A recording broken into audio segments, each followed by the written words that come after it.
here on the convention floor at GenCon Indy 2010 with Chris De La Roca and his new game, Outbreak Undead. Chris, can you tell us a little bit about the game?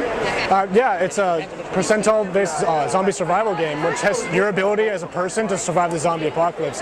In addition to be able to play as like template characters like police officers and firefighters and nurses and civilians, but the ability to play yourself as a character is kind of our unique angle to this, because my background's actually in psychology, and we actually made a test to break you down into game statistics. It's available online. And after that, you can like add skills to it, and then you can kind of make your characters from there. Nice. So you don't just make up. Oh yeah, I have a strength of 20, and I've got Yeah. There's a lot of games where it's like make yourself as a character, but then everyone. And there's no checks and balances. No. Exactly. Now my background's in psych research, so I kind of know how to do test validity, and I've actually asked for some help from my old students and professors to help me out with this sort of thing, just to make sure that because I know enough to know that I don't know everything, so I got to find people who know what they're talking about. So that's kind of been our attitude about this whole thing. Is that we're not experts, but we'll find people who are. Outstanding. So what's the engine? The engine of the game? You say it's a percentile, so it's like 2d10. It's yeah, exactly. It's a D100 system. We use D6 for like damage, but the whole game system is based on a degree of success, degree of failure, percentile system. So nice. Yeah. And I guess being called Outbreak, it starts right at the beginning of the uprising. Actually, it can start at any period of time. It can be from, oh my gosh, zombies just arrived, to like, all right, zombies have taken over everything. There's no more civilization. Let's try to rebuild. So okay. We try to cover our entire base, because everyone's going to debate on it. It's like, oh well, you can't run this kind of zombie scenario because it's not this kind of zombie. But well, we have the ability to make any kind of zombie you can think of from any existing example in zombie lore. Okay, so it's like a toolkit. So. It's exactly a toolkit. We have templates in case you don't want to spend the time doing it. So here's a template zombie, here's a template running zombie. But if you really want to fine tune it, the tools are in there for you to do it. Neat. Yeah. So what's the character lethality like? I mean, how do you handle? The genre is so lethal. It is, and the thing is, I actually had to put a disclaimer, and not so much a disclaimer, but a warning in the front of the book that's supposed to be, it's taken as being tongue-in-cheek, but I'm being very serious, because during our beta testing sessions, people were very, very distressed when their character, based on them, died. It sounds intense. It happens a lot. But the thing is, players based on players, the characters based on players have a huge advantage, because they can add their entire body of experience in life.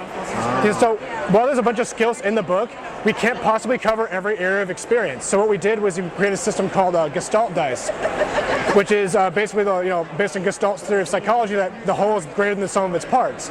So what you do is you have a pool of dice to add to new skills to make up on the fly, when clearly it indicates your area of experience. Like, there's no fishing skill, but say if you're a commercial fisherman for 3 years, it's like, I want to survive by off fishing.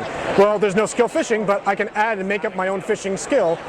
But that's examples. Like, it can be, it's just to cover our bases as far as like the depth of human experience, because we can't possibly hope to cover it with a general rule set. It's just not possible. Well, it's the bugaboo with skills of games. I've played RPGs for years. Is how many skills do you have, right? Do you have pinball playing? I mean, it might come up in a game, but you're not going to put on any characters yet. No, you're not going to. Solution. No, that's not going to show up in the game. But if you have experience doing something that's useful that we don't have in there, right. That's the kind of stuff it's supposed to cover. So, it's supposed to like kind of cover the sort of apprehension people have with playing this sort of thing, because we have a bunch of skills in the book, but it's by no means all you can do. Right. There's so much more. All right, sounds great. So we got the core book out now. Do you have anything else on the production schedule as far as what's the next project? Our next project is expansions for it. We're at our GenCon premiere. We wrote a scenario specifically for the premiere. Those will be available for free online, so you can kind of see what we ran and how to build your own scenario if you wanted to.